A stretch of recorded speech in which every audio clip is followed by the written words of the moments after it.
Não sei se a gente poderia começar já com esse, que eu acho que é um assunto meio polêmico. Mas tá todo mundo comentando sobre essa questão da Juliana com o Otávio Mesquita. Tá, podemos falar. Podemos falar? Vamos. Porque assim, eu não tô aqui pra falar nem mal dele, nem mal dela. Não quero ficar falando se...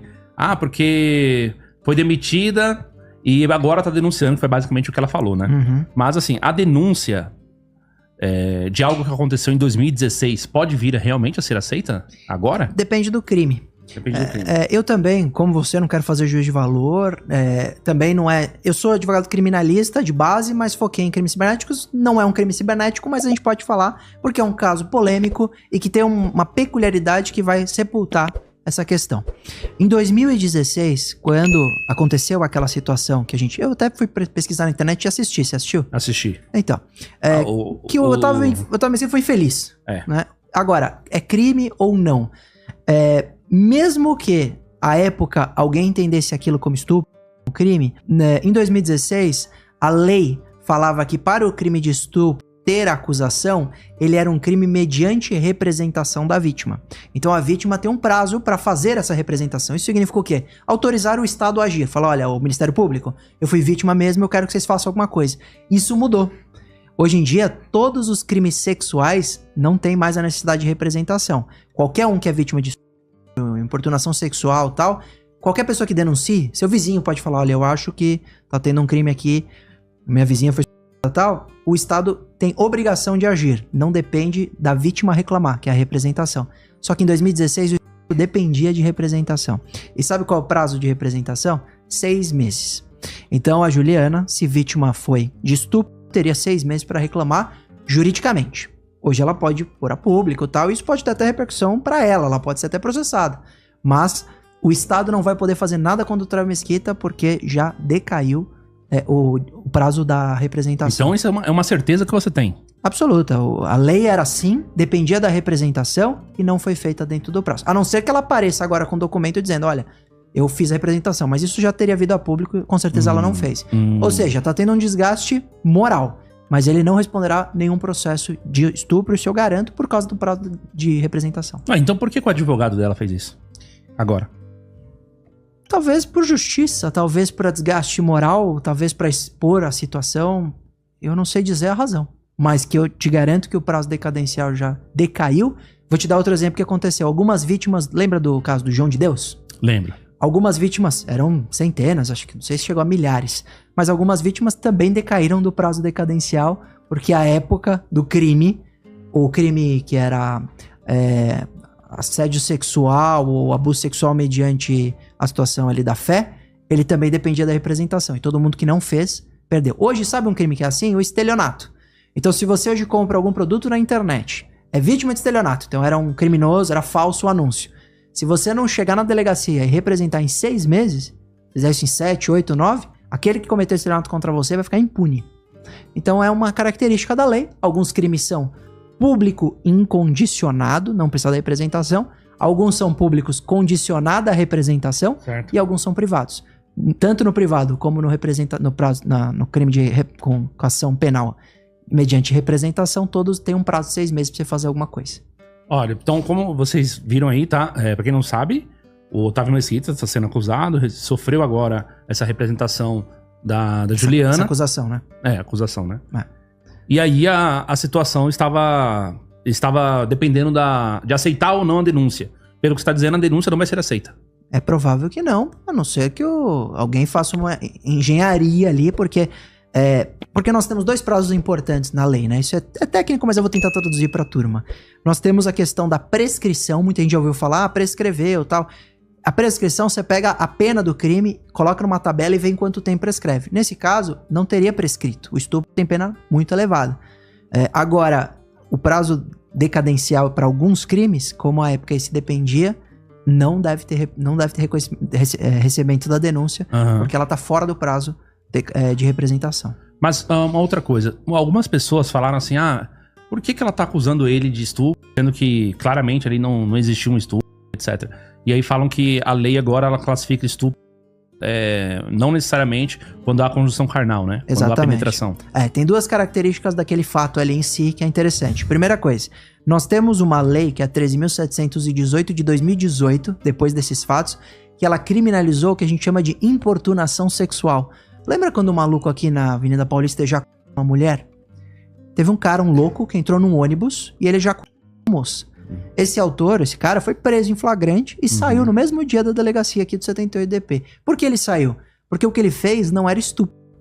Ele ele cometeu um ato ali que era uma questão que não era crime, foi solto no mesmo dia porque não levava à prisão. O que o legislador fez? Falou, opa, tem uma situação aqui que é uma lacuna. A gente precisa criminalizar. E criaram a importunação sexual. No caso do Otávio Mesquita, se tivesse essa lei, até poderia ser interpretado como importunação, viu? Ao invés de estupro.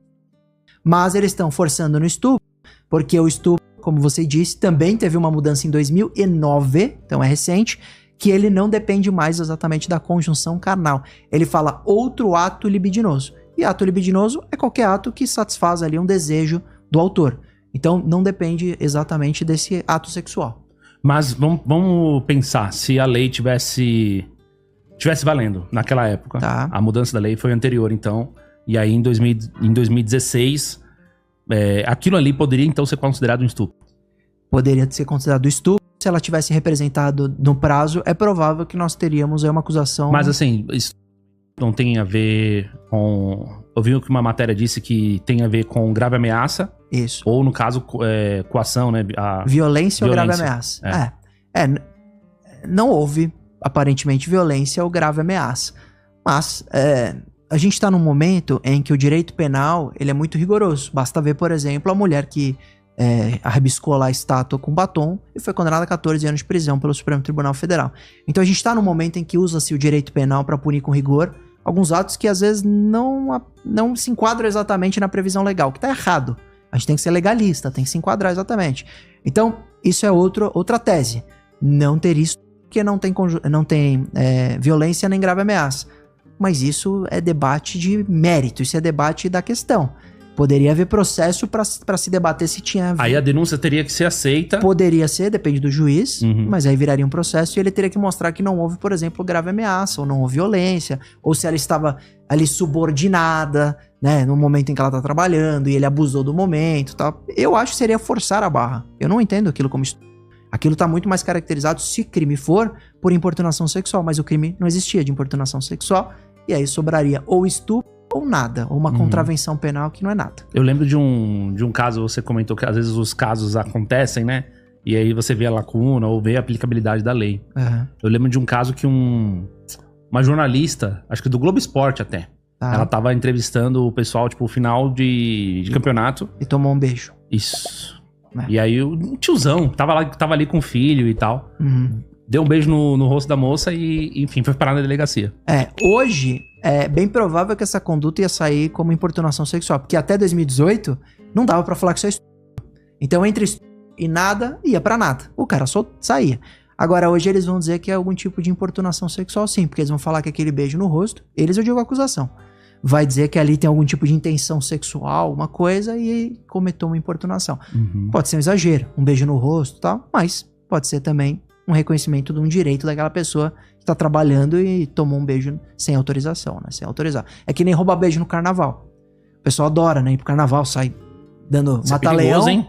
Importunação sexual é crime. Isso é perigoso. Eu tive um artigo que viralizou, saiu até na Folha de São Paulo, que eu falei, neste carnaval, foi no 2018 entrou a lei, foi em setembro de 18. Em fevereiro, né, carnaval, de 19, saiu meu artigo no impresso do Estadão, falando, a partir desse carnaval, roubar beijo no carnaval é crime, você pode ser preso. Porque a importunação sexual tem pena de 1 a 5 anos de reclusão. Então, se for mais de 4, é semiaberto, você vai pra cadeia. Roubar beijo no carnaval é crime. A questão aí vai ser verificada se a pessoa tinha a autorização, não, e tudo mais, mas é mais um risco. Engraçado, eu vou te falar uma questão em off. Uma vez, uma pessoa muito famosa de um reality, sofreu um processo grave e ela me ligou e falou, Durso, não cometi isso, teve consentimento, a pessoa quis. Mas aconteceu ou não aconteceu? Porque tem às vezes aconteceu. O ato sexual, sim. Não, ambos estavam em ambiente particular e tiveram conjunção carnal. Só que ela depois foi lá e acusou ele de estupro. Dentro do programa? Depois do programa. Ele sai com as acusações. E aí um dos casos ele fala, eu não fiz nada, teve consentimento. O que eu faço? Ele me perguntou. O que eu faço então? Se só porque eu sou famoso agora todo mundo pode acontecer de eu cair numa armadilha. Eu falei, você vai ter que gravar o consentimento. Ele, como assim? Eu falei, você vai fazer uma filmagem da pessoa e falar assim, eu quero ter conjunção carnal com tal pessoa. Ah, mas é absurdo? É absurdo, mas ele é um cara muito famoso, ficou muito famoso, e ele virou um alvo. Então, pra nós, pessoas normais, é improvável que você tenha uma relação sexual. Hoje eu tô casado com filho, mas eu digo, quando eu estava solteiro, não sei se você tá solteiro. Sou casado. Você é casado também? Então tá bom. Mas imagina quando a gente tava solteiro, era improvável que, por exemplo, você conseguisse ficar com uma menina, vai pra um motel, seja o que for, e tivesse uma relação, que você ia ser acusado de... Uhum. Agora, se você é uma pessoa muito conhecida, pode ser. Lembra da Nájila Trindade que fez com o Neymar? Lembro. Ficou comprovado que ela ali enlouqueceu. Por quê? Porque era o Neymar. Então essas figuras, por exemplo, o Neymar, se ele me perguntasse, eu daria o mesmo conselho. Eu falo, Neymar, consiga o consentimento pra você não ser acusado de estupro. Porque quando você tá dentro de um quarto fechado, o que garante que a pessoa vai falar depois? Eu fui estuprado, eu falei que não. Tem um... Obrigado por ficar até aqui. Gostou do conteúdo? Não se esqueça de deixar o seu like e se inscrever no canal. Fique com a gente se encontra no próximo vídeo.